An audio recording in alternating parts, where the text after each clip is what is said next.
Les peuples autochtones Bagéli du Sud ne se trouvent nulle part dans les cercles de prise de décision de la République. Ils sont carrément exclus des conseils municipaux, régionaux et de l'Assemblée nationale. On continue toujours que nous ne pouvons pas évoluer ensemble avec les Bantous. On est toujours gênés, on est dans les titres autrui qu'on ne sait pas comment on faire pour s'en sortir. Non, on n'a pas encore de place à la mairie. Pour ça, les Bayélés n'ont pas de place. Ils connaissent qu'ils vont aller là-bas comment. On n'a jamais présenté les Bayélés que quelqu'un ait une place à la mairie. On ne nous a jamais dit comment est-ce que ça se passe. Ils ne connaissent pas comment. Nous, on ne connaît pas comment ça se passe pour avoir une place à la mairie. Pourtant, ce n'est pas l'intelligence qui leur fait défaut. À l'école, leur génie retient l'attention des instituteurs. C'est des bons enfants. C'est des bons enfants.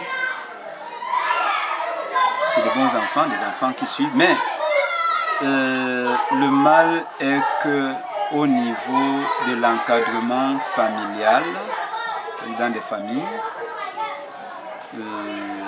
un gros effort n'est pas du tout fait. Je m'appelle Bian Oscar et fréquente à l'école privée de Bébamboué. CE1. Pour certains observateurs, l'absence de ces peuples autochtones dans les cercles de décision trouve sa raison dans la volonté politique. Cela pose tout simplement une question d'intérêt purement politique. Nous savons très bien que les autochtones dont je viens de citer tout à l'heure, c'est-à-dire entre autres les Pygmées et les Bororo, sont constitués au Cameroun comme étant ce qu'on appelle les peuples minoritaires, dont le poids n'est-ce pas, électoral est extrêmement insignifiant. Bon, déjà, vous allez d'abord vous rendre compte que ce sont des peuples qui battent le record au niveau d'abord de l'illettrisme et de l'analphabétisme. En ce moment-là, les politiques ne voient pas un intérêt, n'est-ce pas, de promouvoir, n'est-ce pas, ce peuple-là et bien entendu de ramener ce peuple-là au niveau peut-être de la sphère décisionnelle de notre pays. À Ilekam, personne ne veut se prononcer officiellement sur cette marginalisation.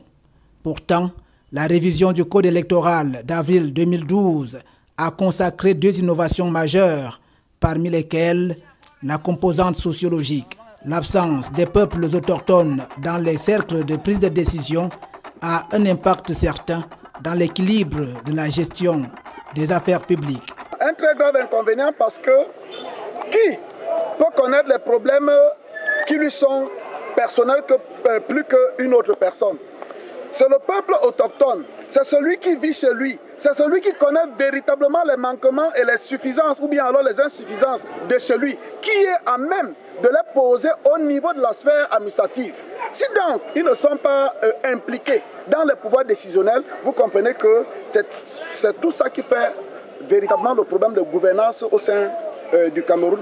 Pourtant, l'Assemblée générale de la Déclaration des Nations Unies, dans sa résolution 47/135, consacre le droit des peuples autochtones minoritaires, en particulier son article 27, qui indique que la participation des minorités à la conduite des affaires publiques et à tous les aspects de la vie politique, économique, sociale et culturelle est requise dans les pays qu'elles vivent.